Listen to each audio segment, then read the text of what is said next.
ओम शांति। आज बाप दादा के 14 सितंबर 2020 के ईश्वरीय महावाक्य हैं।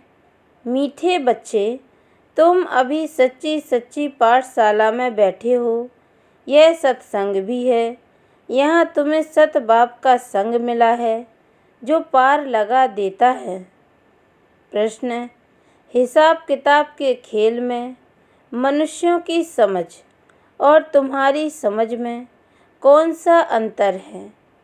उत्तर: मनुष्य समझते हैं यह जो दुख सुख का खेल चलता है, यह दुख सुख सब परमात्मा ही देते हैं, और तुम बच्चे समझते हो कि यह हर एक के कर्मों के हिसाब का खेल है। बाप किसी को भी दुख नहीं देते, वह तो आते ही हैं सुख का रास्ता बताने। बाबा कहते हैं, बच्चे, मैंने किसी को भी दुखी नहीं किया है, यह तो तुम्हारे ही कर्मों का फल है। गीत है इस पाप की दुनिया से दूर। ओम शांति। मीठे मीठे रूहानी बच्चों ने गीत सुना। किसको पुकारते हैं? बाप को। बाबा आकर इस पाप की कलयुगी दुनिया से सतयुगी पुण्य की दुनिया में ले चलो।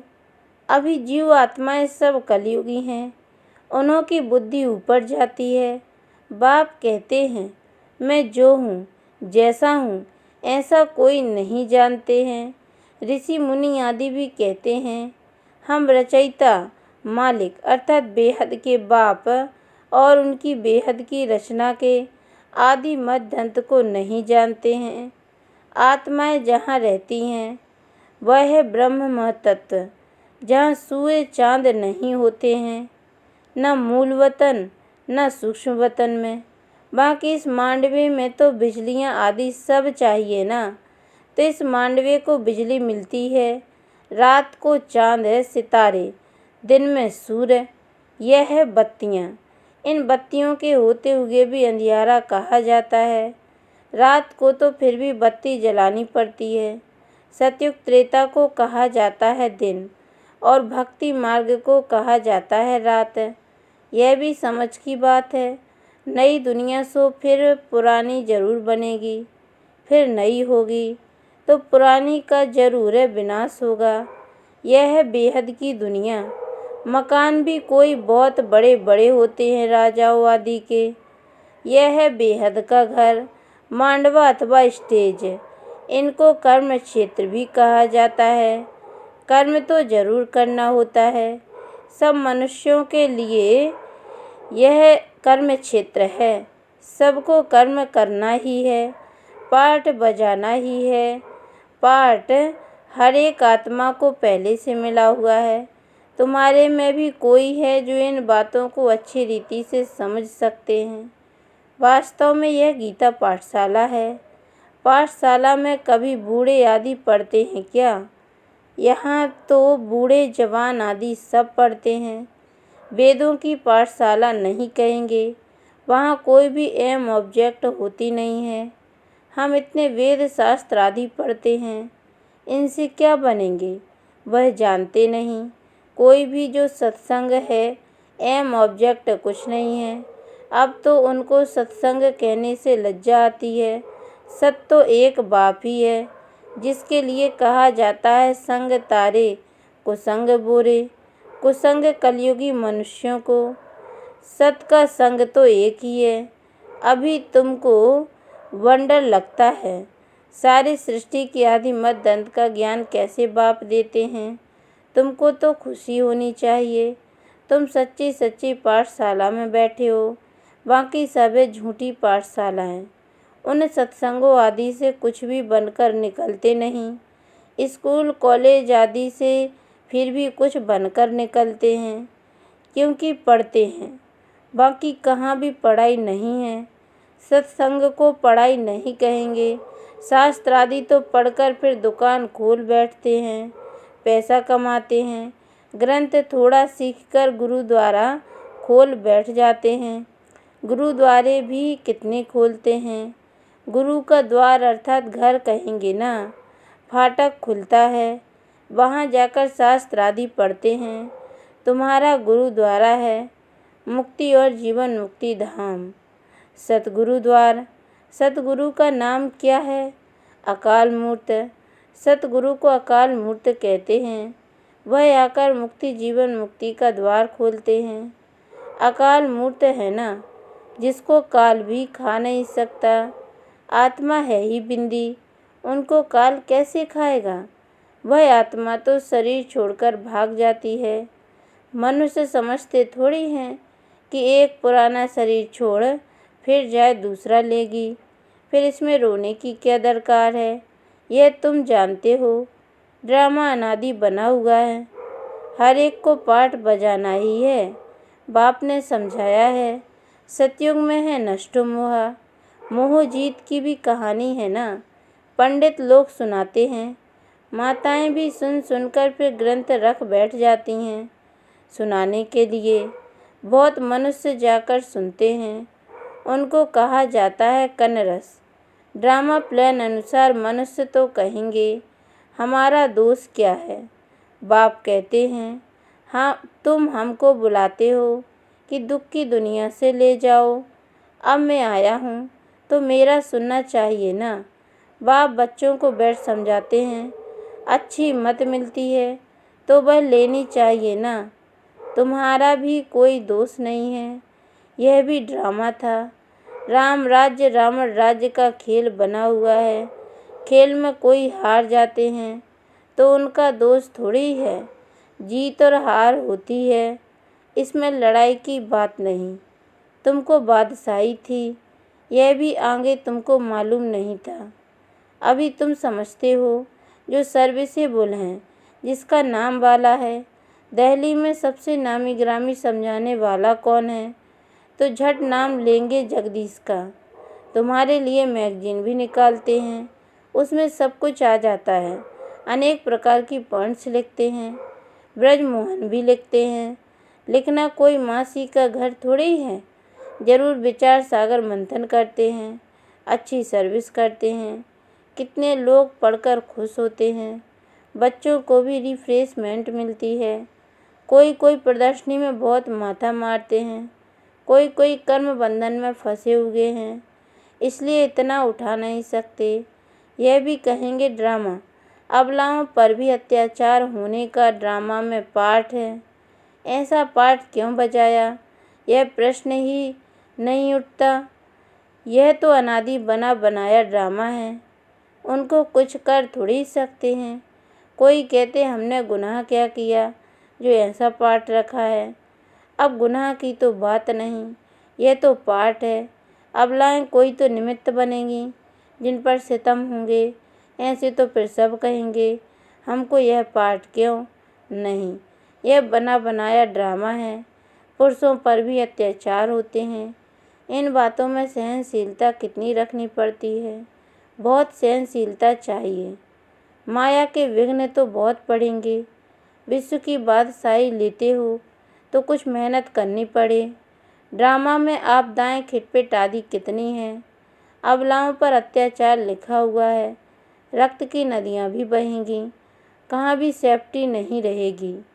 अभी तो सुबह को क्लास आदि में जाते हो सेंटर्स पर, वह भी समय आएगा जो तुम बाहर निकल भी नहीं सकेंगे।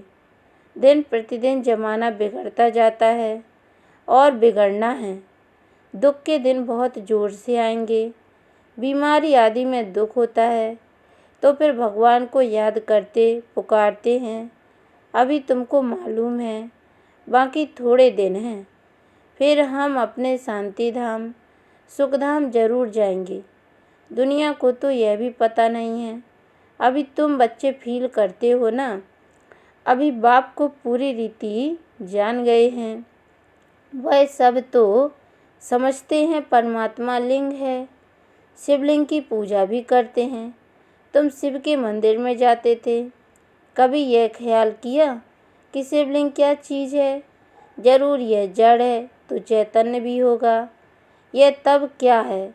भगवान तो रचता है ऊपर में, उनकी निशानी है सिर्फ पूजा के लिए। पूज्य होंगे तो फिर यह चीज़ें नहीं होंगी। शिव काशी के मंदिर में जाते हैं, किसको पता थोड़ी है भगवान निराकार है, हम भी उनके बच्चे हैं। बाप के बच्चे होकर फिर हम दुखी क्यों हैं? विचार करने की बात है ना। आत्मा कहती है हम परमात्मा की संतान हैं, फिर हम दुखी क्यों हैं? बाप तो है ही सुख देने वाला, बुलाते भी हैं, हे भगवान हमारे दुख मिटाओ। वह कैसे मिटाए? दुख सुख यह तो अपने कर्मों का हिसाब है। मनुष्य समझते हैं सुख का एवजा सुख है, दुख का एवजा दुख परमात्मा ही देते हैं, उन पर रख देते हैं। बाप कहते हैं मैं कभी दुख नहीं देता हूँ, मैं तो आधा कल्प के लिए सुख देकर जाता हूँ। यह फिर सुख और दुख का खेल है। सिर्फ सुख का ही खेल होता फिर तो यह भक्ति आदि कुछ ना हो। भगवान से मिलने के लिए ही यह भक्ति आदि सब करते हैं ना। अब बाप बैठ सारा समाचार सुनाते हैं। बाप कहते हैं तुम बच्चे कितने भाग्यशाली हो। उन ऋषि मुनियों आदि का कितना नाम है। तुम हो राज ऋषि, वह है हठयोग ऋषि। ऋषि अर्थात पवित्र। तुम स्वर्ग के राजा बनते हो तो पवित्र जरूर बनना पड़े। सतयुग त्रेता में जिनका राज्य था उनका ही फिर होगा, बाकी सब पीछे आएंगे। तुम अभी कहते हो हम श्रीमत पर अपना राज्य स्थापन कर रहे हैं। पुरानी दुनिया का विनाश होने में भी समय तो लगेगा ना। सतयुग आना है, कलयुग जाना है। कितनी बड़ी दुनिया है, एक एक शहर मनुष्यों से कितना भरा हुआ है। धनवान आदमी दुनिया का चक्र लगाते हैं, परंतु यहाँ सारी दुनिया को कोई देख न सके। हाँ, सतयुग में देख सकते हैं, क्योंकि सतयुग में है ही एक राज्य, इतने थोड़े राजाएं होंगे। यहाँ तो देखो कितनी बड़ी दुनिया है। इतनी बड़ी दुनिया का चक्र कौन लगाए। वहाँ तुमको समुद्र में जाने का नहीं है। वहाँ सीलोन बर्मा आदि होंगे नहीं, कुछ भी नहीं। यह कराची नहीं होगी। तुम सब मीठी नदियों के किनारे पर रहते हो। खेती बाड़ी आदि सब होती है। सृष्टि तो बड़ी है, मनुष्य बहुत थोड़े रहते हैं। फिर पीछे वृद्धि होती है। फिर वहाँ जाकर अपना राज्य स्थापन किया। धीरे धीरे हप करते गए, अपना राज्य स्थापन कर दिया। अभी तो सबको छोड़ना पड़ता है। एक भारत ही है जिसने किसी का भी राज्य छीना नहीं है, क्योंकि भारत असल में अहिंसक है ना। भारत ही सारी दुनिया का मालिक था और सब पीछे आए हैं, जो टुकड़े टुकड़े लेते गए हैं। तुमने कोई को हप नहीं किया है, अंग्रेज़ों ने हप कर लिया है। तुम भारतवासियों को तो बाप विश्व का मालिक बनाते हैं। तुम कहाँ थोड़े ही हो। तुम बच्चों की बुद्धि में यह सारी बातें हैं। बूढ़ी माताएं तो इतना समझ न सके। बाप कहते हैं अच्छा है जो तुम कुछ भी पढ़ी नहीं हो। पढ़ा हुआ सब बुद्धि से निकालना पड़ता है। एक बात सिर्फ धारण करनी है। मीठे बच्चे बाप को याद करो। तुम कहते भी थे ना बाबा आप आएंगे तो हम बारी जाएंगे, कुर्बान जाएंगे। तुम्हें फिर हमारे पर कुर्बान जाना है। लेन देन होती है ना। शादी के टाइम स्त्री पुरुष एक दो के हाथ में नमक देते हैं। बाप को भी कहते हैं हम पुराना सब कुछ आपको देते हैं। मरना तो है, यह सब खत्म होना है। आप हमको फिर नई दुनिया में देना। बाप आते ही हैं सबको ले जाने। काल है ना। सिंध में कहते थे यह कौन सा काल है जो सबको भगा कर ले जाते हैं। तुम बच्चे तो खुश होते हो, बाप आते ही हैं ले जाने। हम तो खुशी से अपने घर जाएंगे। सहन भी करना पड़ता है। अच्छे अच्छे बड़े बड़े घर की माताएं मारे खाती हैं। तुम सच्ची कमाई करते हो। मनुष्य थोड़े ही जानते हैं वह है ही कलयुगी शूद्र संप्रदाय। तुम वो संगम युगी पुरुषोत्तम बन रहे हो। जानते हो पहले नंबर में पुरुषोत्तम यह लक्ष्मी नारायण है ना। फिर डिग्री कम होती जाएगी, ऊपर से नीचे आते रहेंगे, फिर आहिस्ते आहिस्ते गिरते रहेंगे। इस समय सब गिर चुके हैं। झाड़ पुराना हो चुका है, तना सड़ गया है। अब फिर स्थापना होती है, फाउंडेशन लगता है ना। कलम कितना छोटा होता है, फिर उनसे कितना बड़ा झाड़ बढ़ जाता है। यह भी झाड़ है। सतयुग में बहुत छोटा झाड़ होता है, अब कितना बड़ा झाड़ है। वैरायटी फूल कितने हैं मनुष्य सृष्टि के, एक ही झाड़ में कितनी वैरायटी है। अनेक वैरायटी धर्मों का झाड़ है मनुष्यों का, एक सूरत ना मिले दूसरे से। बना बनाया ड्रामा है ना, एक जैसा पार्ट कोई का हो नहीं सकता। इनको कहा जाता है कुदरती बना बनाया बेहद का ड्रामा। इनमें भी बनावट बहुत है। जो चीज़ रियल होती है वह ख़त्म भी होती है, फिर 5000 वर्ष के बाद रियलिटी में आएंगे। चित्र आदि भी कोई रियल बने हुए थोड़ी हैं। ब्रह्मा की भी शक्ल फिर 5000 वर्ष बाद तुम देखेंगे। इस ड्रामा के राज को समझने में बुद्धि बड़ी विशाल चाहिए। और कुछ ना समझो, सिर्फ एक बात बुद्धि में रखो, एक शिव बाबा दूसरा ना कोई। यह आत्मा ने कहा, बाबा हम आपको ही याद करेंगे। यह तो सहज है ना, हाथों से कर्म करते रहो और बुद्धि से बाप को याद करते रहो। अच्छा, मीठे मीठे सिक्के लदे बच्चों प्रति माता पिता बाप दादा का याद प्यार और गुड मॉर्निंग। रूहानी बाप की रूहानी बच्चों को नमस्ते। और हम रूहानी बच्चों की ओर से भी रूहानी माता पिता बाप दादा को याद प्यार और गुड मॉर्निंग। बाबा नमस्ते नमस्ते नमस्ते। धारणा के लिए मुख्य सार है, पहली पॉइंट है, सहनशीलता का गुण धारण कर माया के विघ्नों में पास होना है। अनेक आपदाएं आएंगी, अत्याचार होंगे, ऐसे समय पर सहन करते बाप की याद में रहना है, सच्ची कमाई करनी है। दूसरी पॉइंट है, विशाल बुद्धि बन। इस बने बनाए ड्रामा को अच्छी रीति समझना है। यह कुदरती ड्रामा बना हुआ है, इसलिए प्रश्न उठ नहीं सकता। बाप जो अच्छी मत देते हैं उस पर चलते रहना है। वरदान, बाप समान वरदानी बन, हर एक के दिल को आराम देने वाले मास्टर दिलाराम भव। डिटेल है, जो बाप समान वरदानी मूर्त बच्चे हैं वह कभी किसी की कमजोरी को नहीं देखते, वह सब के ऊपर रहम दिल होते हैं।